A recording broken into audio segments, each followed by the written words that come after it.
Welcome to Mind, Body, Health, and Politics. I'm your host, Dr. Richard Lewis Miller. Our guests today on Mind, Body, Health, and Politics are Dr. Dean Del Giudice and Gay Matheson, who are psychotherapists in San Diego, California. Stay tuned for this interesting interview. But first, news and notes in psychology and medicine.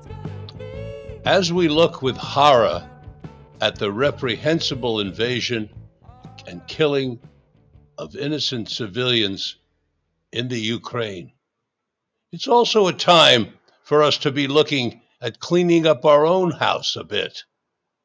When we review our history, the three major stains on the American character are how we treated the blacks in this country, the Native Americans, and our cherished women, all three of whom have suffered mightily, and we're all aware of that, or at least many of us are. But what many people are not aware of is how many people have suffered, and some have actually died, in America's war on drugs. This was a war started by our alcoholic, paranoid president, Richard Nixon, who declared war on people of color and on the hippies. And he did so by criminalizing various substances that he thought both groups were using, and then going on the nightly news and haranguing constantly about these two groups and mostly about the drugs that he claimed that they were using. As a result of America's war on drugs, millions, literally millions of people have suffered, millions of families have been destroyed, reputations have been besmirched. It has been a horrific war, and it has been going on now for over 50 years. When you look at the policies of the American government, one shrinks with dismay. How is it that we allow ourselves to live in what I consider to be political psychosis by being in a situation where close to 480,000 people die every year from smoking cigarettes? At least 100,000 people die every year from drinking alcohol. And yet, cigarettes and alcohol are not only legal, they're readily available, and they're advertised. At the very same time, marijuana and LSD and other psychedelic substances, which have killed no reported deaths from marijuana or LSD in that same 50-year period. You know this is documented. Many of you have heard some of the leading scientists in the world on this program, Mind, Body, Health, and Politics, talk about the fact that there have been no deaths from these substances, and yet they are federally illegal, and we're attacking people, putting them in jail, going into their homes at gunpoint, taking them away, putting them in prison. It is time that we cleaned our own house. Today's interview is another interview in my ongoing series that I have called Psychedelic Wisdom in the book that's coming soon. However, during the program itself, we've been referring to these interviews as Confessions of the Psychedelic Elders. And why do I call it Confessions of the Psychedelic Elders?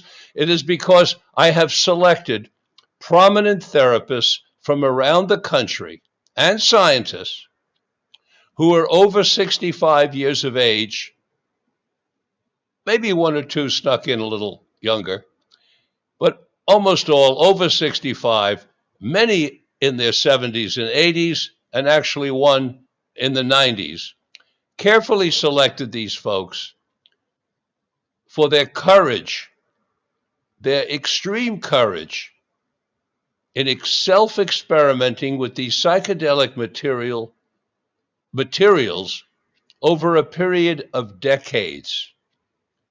These good citizens, these good parents, these respectable contributing people have risked their careers in order to further the cause of science, as well, of course, as to enhance themselves, to expand their consciousness, their creativity, and to find out more about these substances which have huge potential for healing, as we are finding out during this present psychedelic renaissance. But let us not get too carried away. Let us remember that while this renaissance is taking place, these substances are still all illegal at the federal level. And everyone who engages with these substances is risking imprisonment.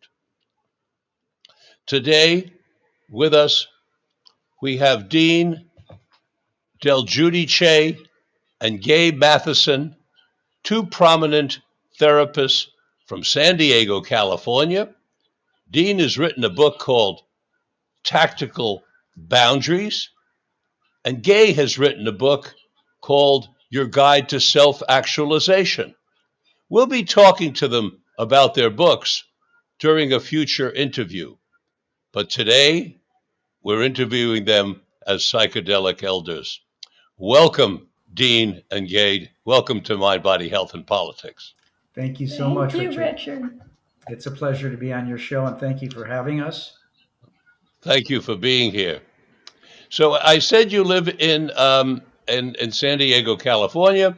But that's not. We What did I say? San Diego? Erase. You live in Palm Springs, California. Yes, Palm Desert. We're in Palm Richard. Desert. Palm Desert. We wish we had another place in San Diego, but that would be Please where we excuse. spend the summers. Okay. Deleted everybody. They live in Palm Desert, which is near Palm Springs, That's area. Right. That's right. Thank you.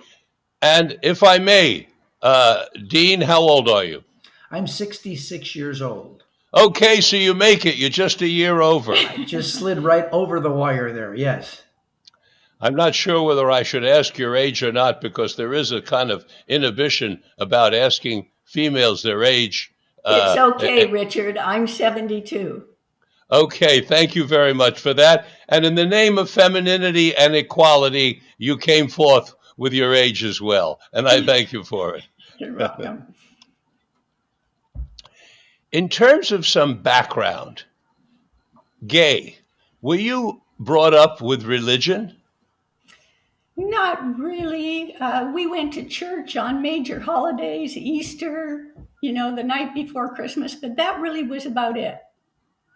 And when you were growing up, did you have a conception of God? Yes, I did have a conception of God. I'm not sure where it came from. But can you recall sort of what that conception was like? Probably at the time I was young, it was more like an overriding, wonderful father. So it was a male It presence. Probably was a male presence. Mm-hmm. Somewhere. Yes, that was overseeing everything. Overseeing everything. And Dean, what about yourself? Were you brought up with religion? Well, how does 12 years of Catholic school sound? It sounds like a lot of indoctrination in a very successful cult. Yeah. The nice thing about it was my mother who helped me get through it, because she said no matter what the teachers, what the nuns or the brothers say, it just smile and nod. So okay. I was because one day when I was a little boy, I came home from grammar school and I told my mother that we're all going to hell. And she said, "What do you mean?" And I said, "Well, we ate meat on Friday, which 50 years ago was a mortal sin." Oh, yes, fish And only. oh, yes. And Until they changed their minds. Mhm. Yeah. And then my father uses the Lord's name in vain regularly, and we haven't gone to church in 3 weeks, so we're going to hell. And she said, "Sit down, honey." She says, "Let me tell you something your grandma told me." She said, "Jesus just wants you to love him and be nice to people. And everything else, just smile and nod no matter what they say." And I believe that that's how I survived. She took the fear So, of hell out of me. well, that was a very lovely thing for her to do. And Hmm. she also gave you a slogan for life: smile and nod. That's Yes, right. Smile and right. nod. It's worked many times in Yes, other right. arenas. Instead of S and M, you got S and Yeah. N. Yes, right. And then moving forward, Gay, how old were you when you had your first experience with a mind-altering substance? I was 20, and that A- was in 1970. And what was the substance that you used to change, alter your mind? It was LSD, and at that time, you probably remember it was a very pure state of And LSD. and what can you tell us about that experience that you recall? It was an amazing experience, and it opened the door for many experiences because as I was under the influence, I saw that everything was energy, everything, just vibrating at different rates. And I knew that if I could achieve that state with LSD, I could find that state myself, which opened the door for a myriad of explorations, meditation, many other things, finding a yoga teacher. It just opened the door to different dimensions for me. And that made me realize I could get to those dimensions myself with or without LSD. Do you recall the circumstances uh, in which you had this profound experience? Yes, we were outside. I was with a couple of friends, and we were outside in nature. And I saw how everything worked together in this just amazing design.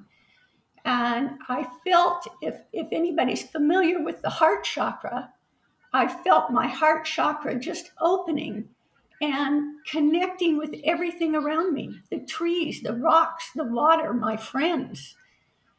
It was an amazing opening that the rest of my life I have worked to find methods to achieve that. Now, if having a experiential realization that everything is energy was your biggest takeaway from that initial psychedelic experience, were there any secondary or tertiary takeaways, or was the big one enough in Well, it and was of certainly, itself? yes, it was certainly enough, but in looking at everything as energy, there was also this overwhelming feeling of love for everything and connectedness. Connectedness. Please say a few more words, elaborate on your sense at that time, and of course you're going by a recollection at that time of connectedness. Connected to the trees, connected to the sky, connected to my friends in a deeper way, a more loving way. It was like it opened the floodgates of love for everything. Thank you. Dean, how old were you when you had your first experience with a mind altering substance? I believe I was 17 years old, Richard. And please, what can you tell us from your memory? We're going back now A long 50 time, years. 50 years. Yeah. What can you tell us about that experience? Well, I had heard friends talking about doing LSD, and read a lot about the mind expansion part of it. So that was my angle. A lot of people wanted to trip. They thought it was getting high. And I always said, no, I'm looking for something else. And I met someone who's actually, because we were so young, their parents were out of town. So several of us got together and we took LSD in their home, and we made sure it was a safe environment, no answering the phone or the door. And I remembered, Oh, let me interrupt. I want to interrupt you there, please.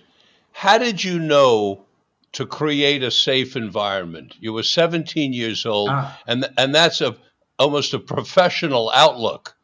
How did you know to do that? Because I had heard tales of those who had dropped acid and for the purpose of partying, and I'd gone out and about, and they had some bad results. External influences when you can't control. You're on a new drug. It is mind expanding, and you can't. Having interactions with strangers that could be unexpected or unpleasant caused them to have bad trips, in plain English. And so we decided we're going to really make this thing bulletproof, or a safe area for us. And well, so, that was quite advanced for a 17-year-old. It wasn't it? I mean, looking back now, you can see how advanced that was to know to do that. I just didn't want to have a bad trip, but I wanted to have the trip. So we thought that's the best way to do it. Okay, so please proceed. I interrupted you.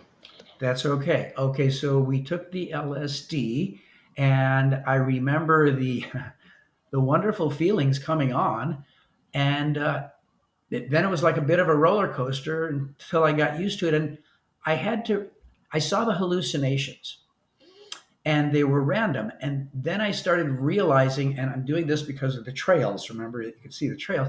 Then I started realizing that I could control my hallucinations.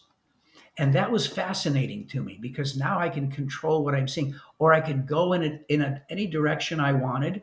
I can switch gears and go from, if my mind was preoccupied with one subject or really into staring at a candle and seeing something, I realized I could just switch gears and take my mind into, I'm floating through outer space looking down at Earth. And that that was really exciting, because I felt an empowerment over my ability to control my thoughts and my mind. I also, the word Gay used, connectedness, felt it was almost as if the universe was of one fabric. Look at a loosely woven fabric, of translucent threads. Almost everyone was on the grid. Everything was connected to this grid, sharing all the same energy. And it was elaborate for us on a word that I understand, but I want others to understand as well, and that was your use of the word trails. There were trails that you could see. Well, when you're on LSD or a psychedelic drug and something in motion passes through your field of vision, you see it in, I don't know what would be the word for that, Richard? You see it in like time-lapse photography. Would that be the closest thing? Yes. Yeah. So I remember going to a basketball game at high school. We didn't even mean to trip, but we had just, a buddy of mine, Chuck, and I had purchased some orange sunshine. You're moving ahead now away from that first experience.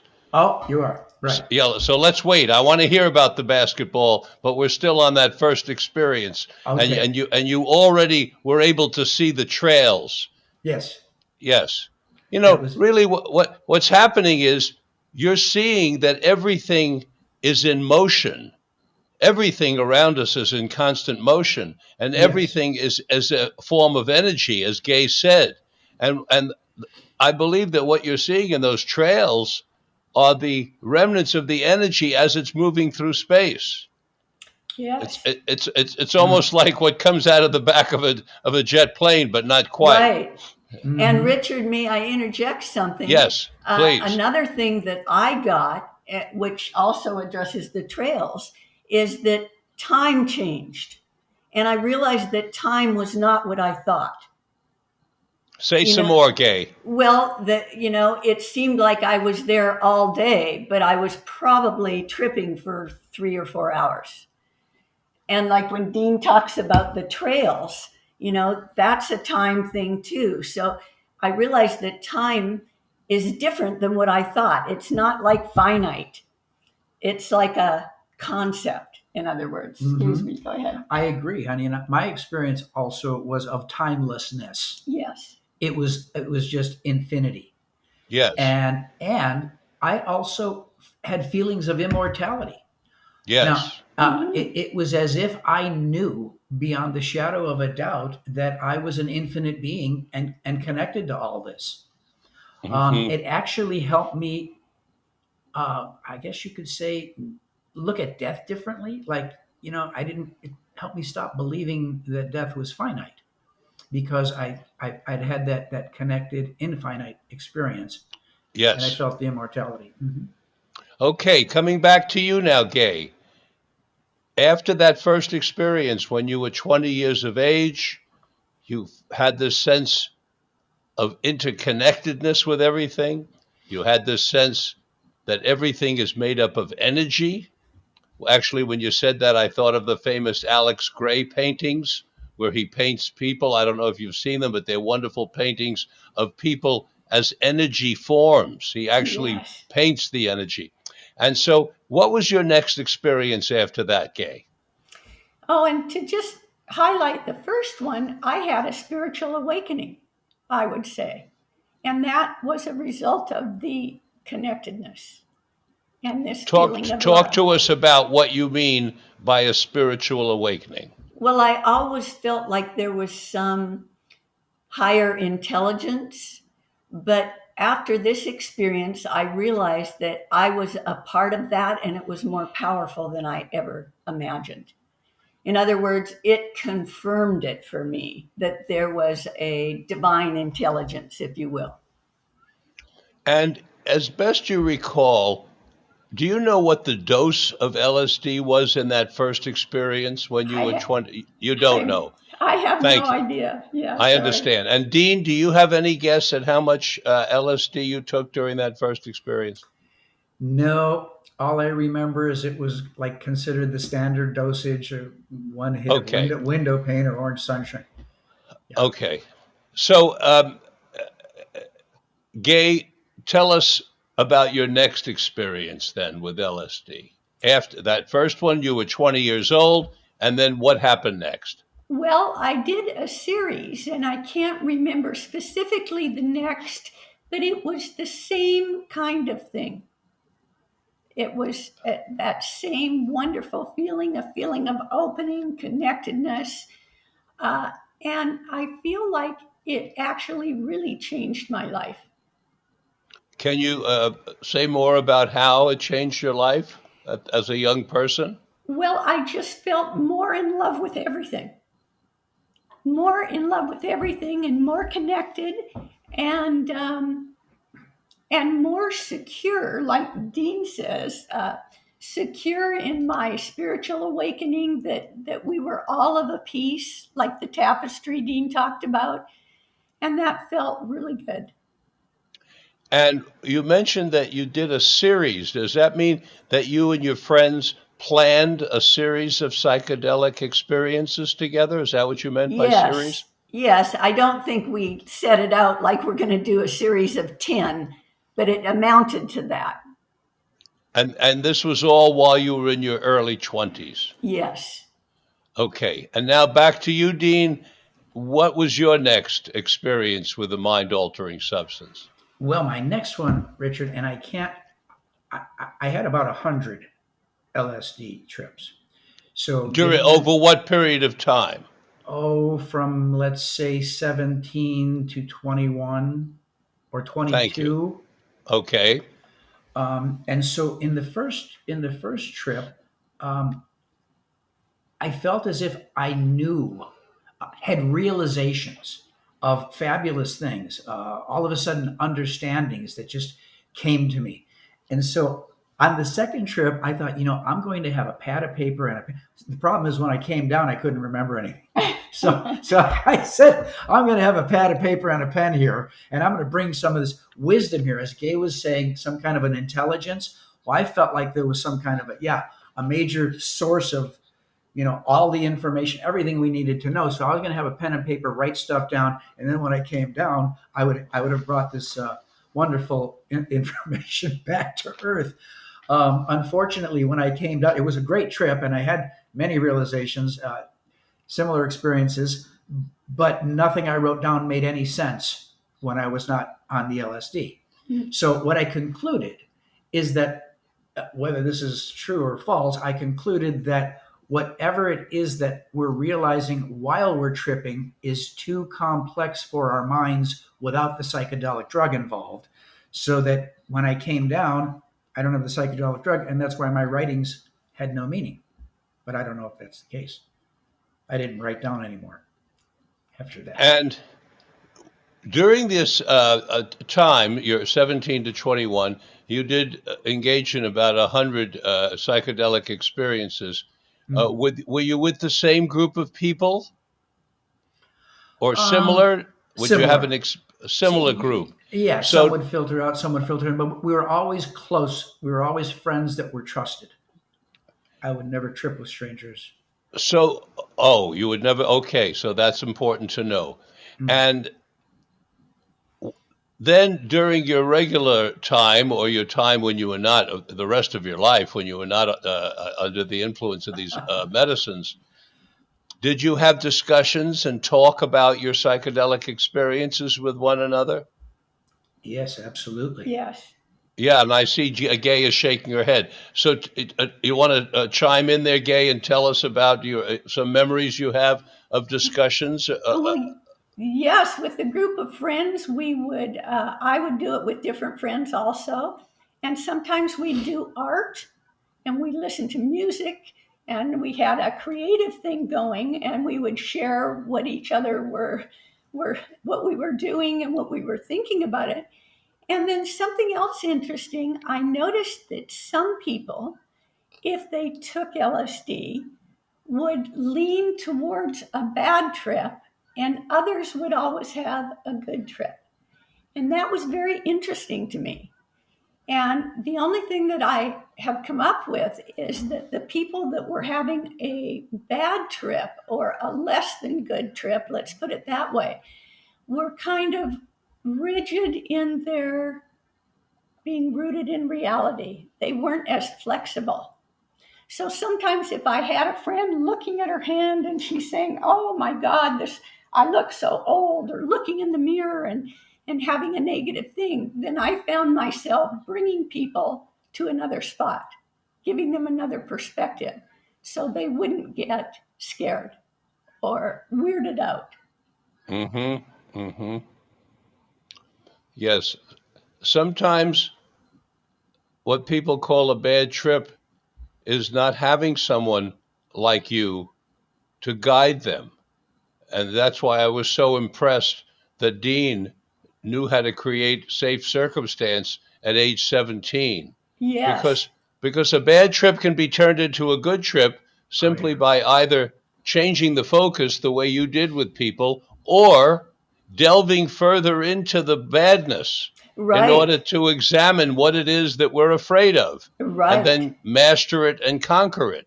But right. you need but you need a guide to do that because otherwise one can get caught up in a repetitive cycle of negativity, and that's what's called a bummer, a really bad Right. trip. Exactly. Okay. So now we're going to move forward developmentally. You're now advancing in age in your life at that time, Gay. So are Yes. you, of course, Dean. Hmm. And take us forward. What happened next in your life, and what place did psychedelics have as you moved forward in what we call chronological time? I'm purposely using that wording out of respect to what you discovered, which is that time is a concept that we really just made up, and there is no such thing as time. There just Right. is. Right. But as you move forward developmentally, tell us something about what happened then. Well, it was such an amazing experience that I then started seeking out things and methods that I thought if a drug could change my overall feeling like that, what can I do on my own? So I began to search and I found a great yoga teacher that was also a psychic, and I started meditating And I started really examining life in a different way. And I took all kinds of seminars and this and that, all towards achieving once again, naturally, that state of bliss, really. And you had the wisdom to do this while you were in your 20s. Were you in college? Yes, And you were doing this search for yoga and meditation and so on while you were in college or after? yes. While No, you were in during college. college, TM had just come, TM had just gotten popular.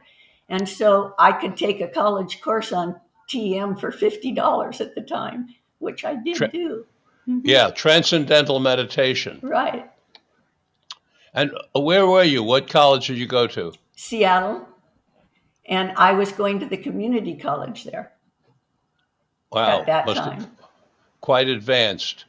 And take us further developmentally now. After you get out of college, did psychedelics continue to play a role in your life or not?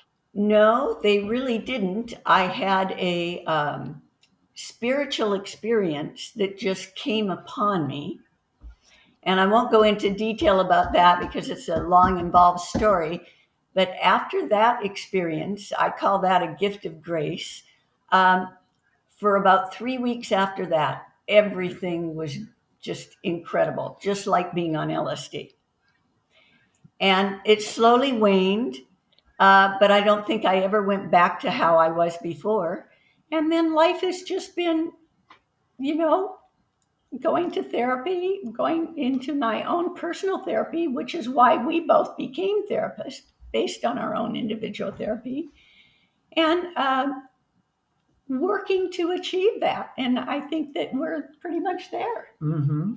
And can you say some more, please, about how your individual personal therapy led you to become a therapist? Make that connection, fill in the dots for us. Okay, well, I would say that even though my life was good, I felt this uh, niggling feeling that maybe something was missing. And getting into my personal therapy and examining my own mind, my thoughts, how they work, how things turned out based on my coping mechanisms and those kinds of things actually shifted my life once again. So I'd say LSD was the biggest shift, then the spiritual experience, and then my own personal therapy. And my life just became so much better and so amazing that I wanted to help other people achieve the same thing. That's why I wrote the book, Your Guide to Self-Actualization. I wanted the average person to know that by examining their own mind via whatever, LSD, therapy, whatever, they can achieve that too. It isn't just for an elite few. Do you have children? One, And did you introduce a boy or a male or female? male. Did you introduce your son to psychedelics, or have you told your son the story of the profound influence that these medicines had on you? Yes, he did his own. He introduced himself. And yes, we have an honest relationship about all of these things. But if I understand you correctly, once you did that initial series of psychedelics, you haven't continued since that time. Correct. So therefore, I'm correct in assuming that you and your son have not done psychedelic medicines together. Correct. Okay. The reason I'm asking that is because I'm considering another book, which will be psychedelic families, and that'll Wow. be of families who take psychedelics together. Well, that would be very interesting. That would be very interesting. Yeah, well, I started one interview so far. I interviewed my own daughter and one of my daughters, and she talked about uh, how taking psychedelics, as a family unit has affected, her life in a positive direction. So you did that with your daughter. Oh, yes. Oh, And yes. what was your experience? Well, it was phenomenal.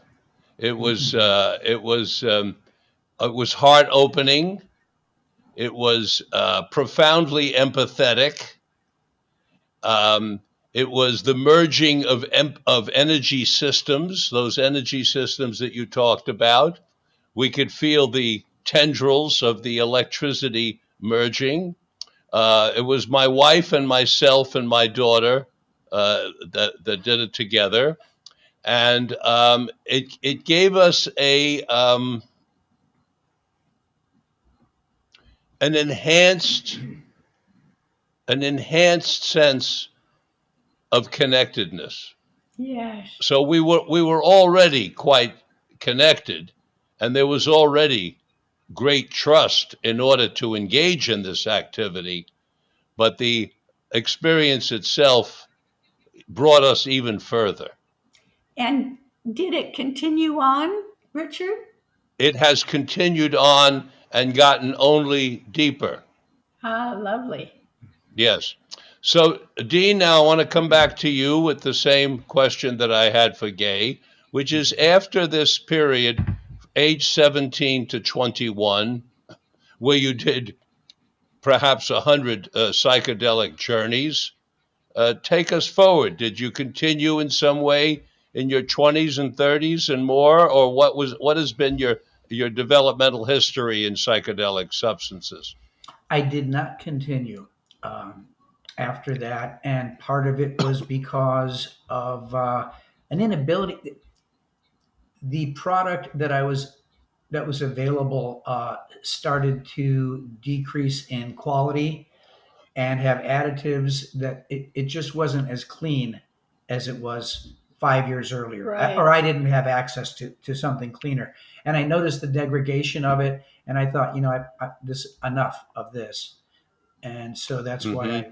I stopped. Yeah. Okay, so now, so far, Dean, we've been talking to you and also Gay about your experimentation with LSD. Have Mhm. either of you experimented with any other psychedelics? Yes, psilocybin Okay, when did that come into your life, Gay? and mushrooms. That was about the same time period up to maybe 24. Okay, what can you tell us about your experience with psilocybin? With that, it was the same type of experience. Um, but by the time I was doing that, I was also getting out and about in the world. It wasn't just a safe environment. In other words, I wanted to see how it would work doing doing things out in the world, whether it was going to a park or going to a coffee shop or those kinds of things. And so that And was interesting. uh-huh. And that was also in your 20s. Yes, But then you did not experiment with other psychedelic medicines since that time in your 30s, yes, 40s, 50s, correct? You have not. correct, right. So, and you have not experimented with MDMA.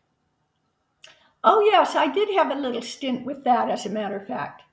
Oh, That's right, so I forgot about that. so Now, let's leave the MDMA for a moment. We're going to switch over to Dean. Dean, did you have an opportunity of you to experience other psychedelics in addition to LSD? I did, Richard. And I ate psilocybin mushrooms, the actual mushrooms themselves, and that was a wonderful experience. It was not quite as I'll just use the term far out or intensive a trip as the LSD. mhm. So then, just like Gay said, I thought I could take this out. I felt a degree of mastery over the psychedelic experience anyway from the LSD I had done. And so I remember actually one time we were in Big Sur, myself and a couple of friends, and just partied up there, and there were other people around, and we were swimming in other venues like concerts. I thought I could really control this enough so that if a police officer came up to me and asked me a question, I would look like I was zoned out. I could answer intelligently. I see. So with the psilocybin, you made a really big jump from more of a personal inside in what you called creating a safe experience with your friends. With the psilocybin, you ventured out into the world, Yes, and it sounds like you used it socially, as whereas with the LSD, you used it introspectively. that would be a Mm-hmm. good description of it. Yes. Yes. Now that since that time in your 20s, LSD, some psilocybin mushrooms, have you ventured further in your 30s, 40s, 50s, etc. with any psychedelics, or like Gay, did you stop? Well, what about when we were in Las Vegas? Remind me. Didn't we have mushrooms? I don't recall that. You, okay.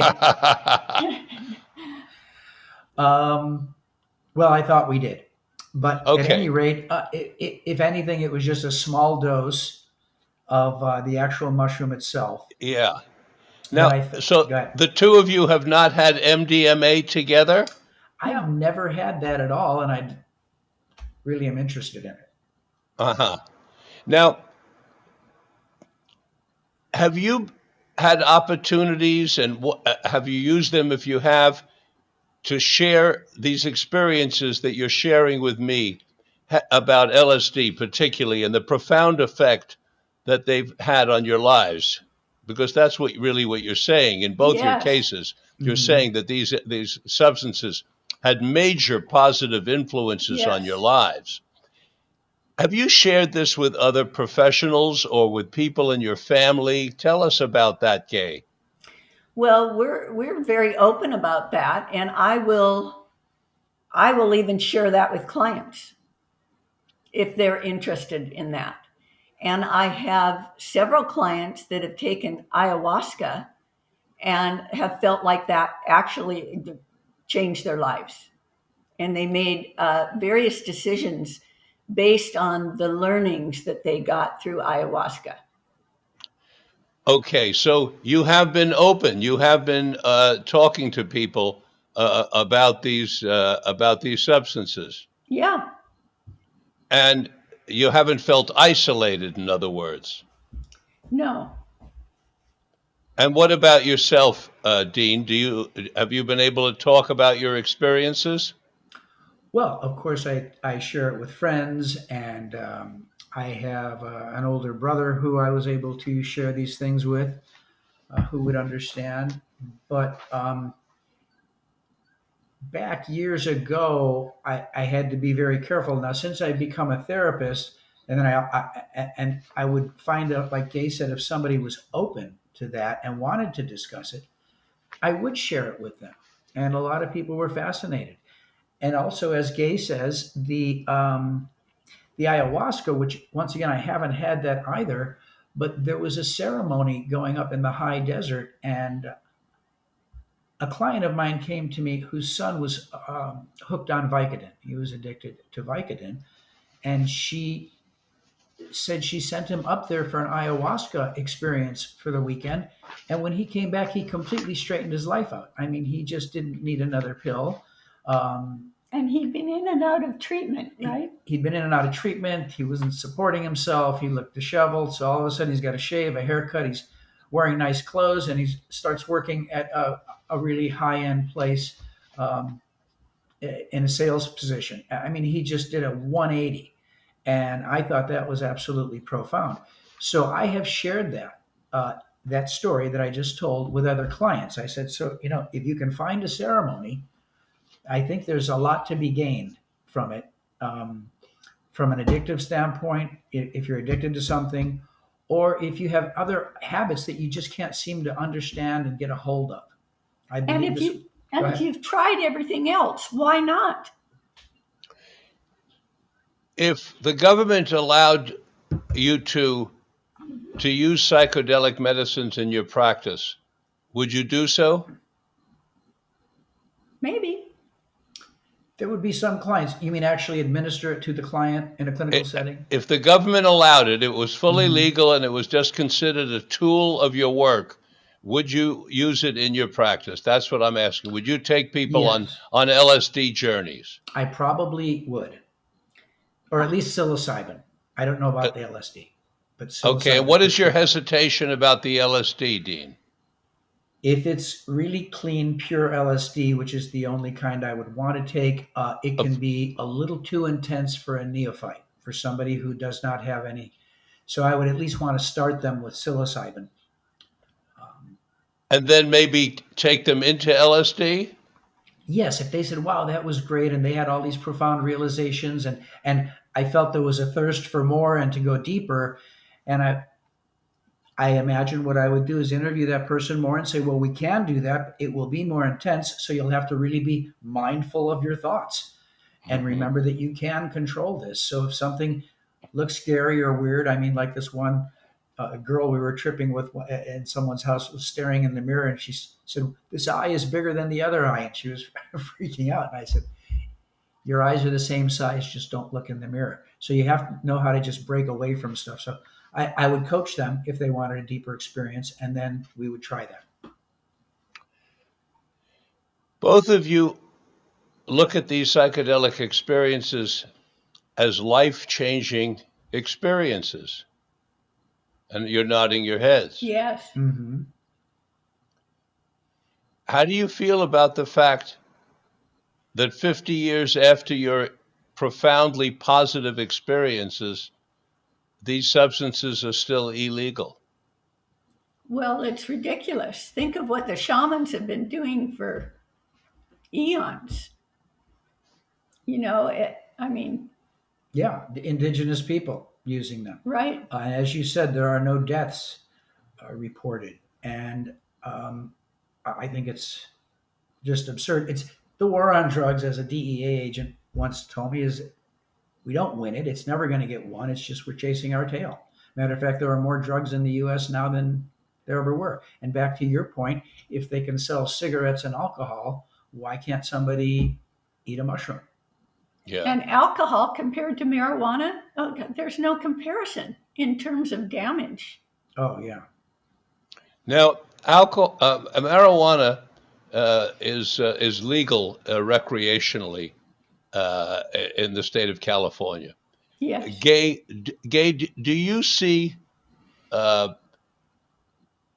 marijuana as having a purpose in personal growth and enhancement and in psychotherapy?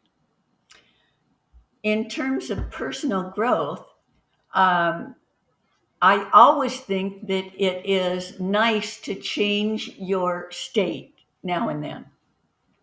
In other Mhm. words, to have a different perspective now and then. And I don't drink.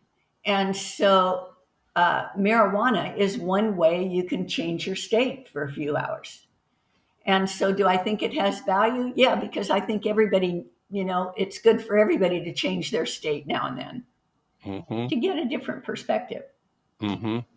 And how do you feel? What are your thoughts about the potential for marijuana as a psychotherapeutic agent? I actually have realized that a number of my clients, I have clients come in and they let me know that they smoke marijuana all day, and then I come to find that they had ADD or some other type of an anxiety disorder or a depressive disorder. Now, I could never take a puff of marijuana and go to work because you would know that there's something wrong with me. I was different. But these individuals who are able, they come in and they say they smoked a bowl in their session. I go, you mean you're high right now? Yes. And I would never know it. And then through talking to them, I realized that they gravitate toward that as a natural medication instead of taking Adderall or one of the antidepressants or something their psychiatrist gave them, and it works even better. Also, as a sleep aid, I've gotten people off of their sleeping pills. I said, go get some edibles. They've got is it the indica that will make you nice and drowsy, and I think that beats the heck out of taking any type of a chemical to go to sleep. So yeah, I've recommended marijuana to some of my clients and found out that others do it all day long through their jobs in some really technical and high powered jobs. And then I talk to them about, well, what made you do that? And then I find out that it really makes them feel, it levels the playing field for them. And without that, they're just too nervous. It actually grounds them. It does the opposite of what it does to me. So I realized that that's something that their intuition is naturally seeking. It's an interesting point you make that these people are using marijuana in the same way others are using prescription medicine, Absolutely. because that's really a point that's worthy of a lot of consideration, because I, like yourself, would never consider going to work to see a patient or a client under the influence of anything, Right. because I've been trained and got myself believing that I want to give my clients and patients, my natural state, if you will. Sure. And yet, I am certain that therapists around the country, some are under the influence of prescription medicine that they're Yeah, getting from their medical doctors. right. 100% sure. And they are not sitting in their office thinking to themselves, I'm giving my patient an altered consciousness. Right. And the reason they're not thinking that way is because their doctor prescribed that medicine.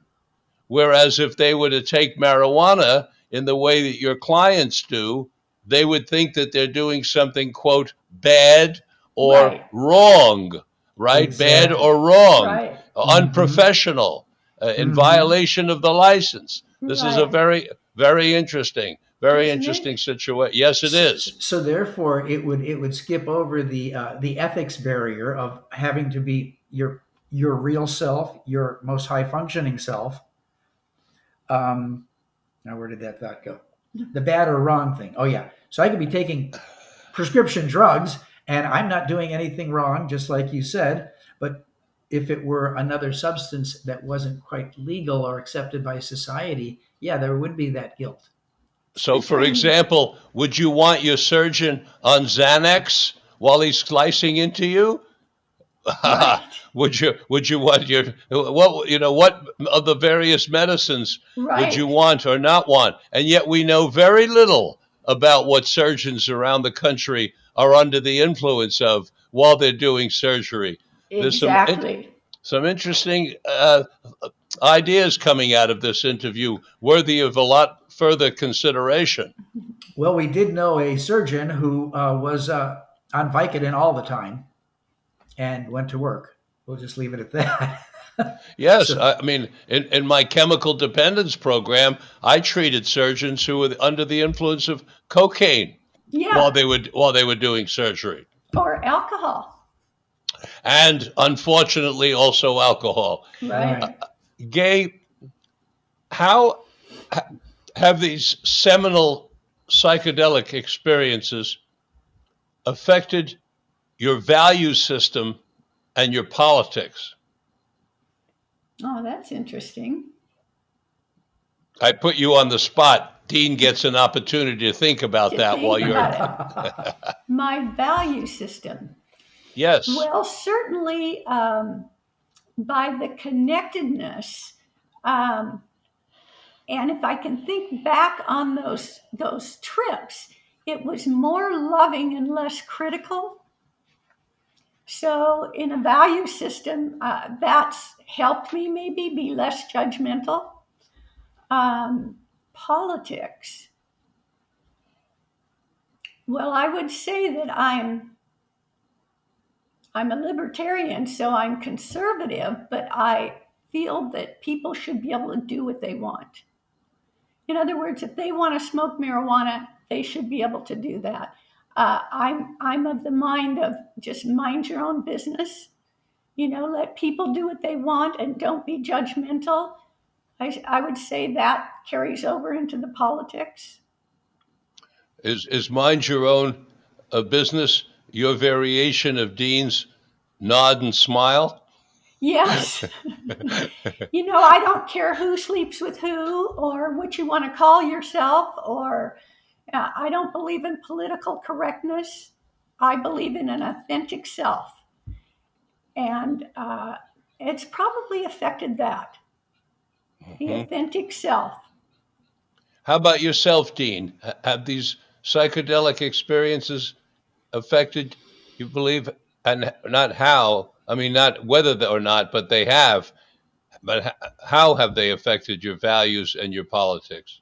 Well, one of the things is that the psychedelic experiences taught me that there is so much more out there than we can ever understand. So don't be so damn sure about anything, and not have your mind remaining open to things being different or things being not what they appear to be.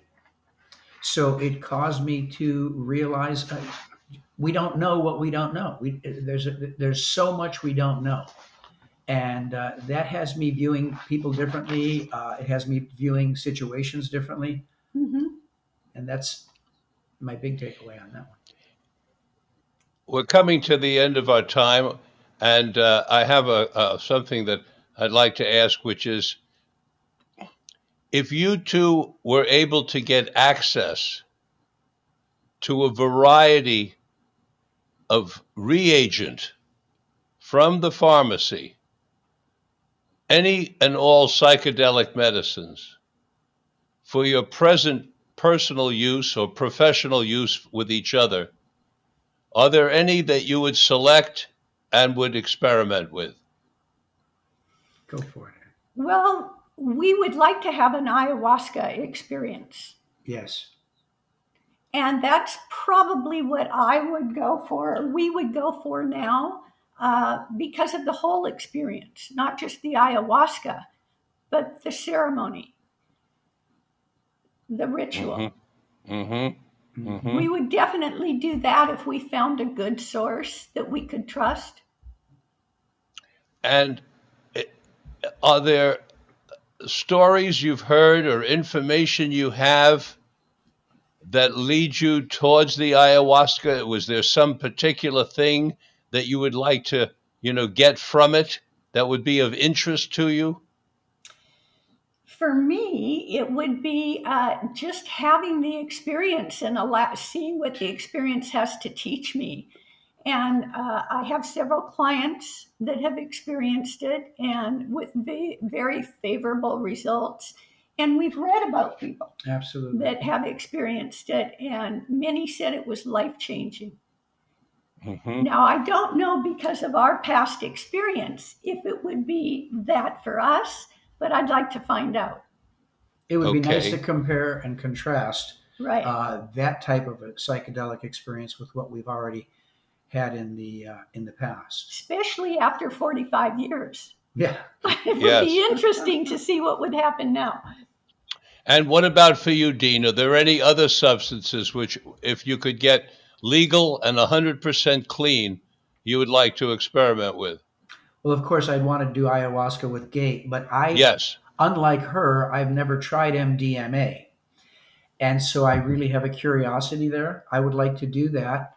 And I've heard really interesting things about that. Everybody that's had it has told me fabulous things. And actually, Richard, one day, Gay and I were talking to a psychic, an individual who's a psychic. And I said, how did you get to be a psychic, or when did you realize? She said, I did MDMA one time and it just opened a door. And even when the effects of the drug wore off, she still felt that she was in touch with this other side, this connection of information from a other dimension, world, etc. And her psychic abilities remained. Sometimes you two have had the experience of being somewhere at a meeting or an event, and then you leave and you're driving home, and one of you says to the other, gosh, I wish I would have said blah, blah, blah, blah, blah. In other words, you remember something that you wish you would have said at the event. Right. Right now, I want you to just take a pause and think, if you were to be in your car, or I click off the machine, we're no longer in the interview, what might you say to one another of, oh, I wish I would have said during the interview? Is there anything that comes to mind when I present that question? Well, when I searched for a yoga teacher after my experience, and she was a psychic, and people would travel to Seattle to see her, I asked her about psychedelic experiences. And she said that they actually opened the chakras. And somebody who really flipped out was unable to close down again afterwards, or close down again during. And so she gave me almost a physical picture or an energetic picture of what she thought happened with psychedelics. And I thought that was really valuable. She didn't see it as a negative, even though she was old school. Hmm. So what would you like people to take away from that story? That it's an opening. It's an opening. Yeah. That it Dean, can be. Dean, anything you'd like to add? Well, if we could switch back to when you were talking about these things being illegal with the federal government, even though everything seems more open and yes, it's legal in California, there's still such a bias against using drugs that are not prescribed, to the point where I had a gentleman come into my office, and he's a business owner, so he applied for a license to carry a concealed weapon. He has a lot of cash to and for the bank, carries it, and so he came in and he said, "Dean, would you believe that the questions on the application asked me, do I smoke marijuana? And then, have you ever smoked marijuana in your life? And if you answered yes to either one of those, you wouldn't get the permit to carry the concealed weapon." And yet he said it doesn't ask how much you drink. Do you drink a fifth of vodka every night? Was not on the questionnaire. Right. And it's like, wow, have you ever smoked marijuana in the past is going to be held against you, but you could be a raging alcoholic and there's not one question about alcohol. So there's a societal perception that's still alive and well, no matter what Right. the more advanced people think, and no matter what the state laws are doing. I think that's a wonderful place to conclude our interview. I want to thank you, Gay. I want to thank you, Dean, for courageously, as professionals, sharing your experience of psychedelic substances and participating in this series, Confessions of Psychedelic Elders. Thank you, Richard, for having us on. We really appreciate it. Yes, It's been a pleasure. It's been fun.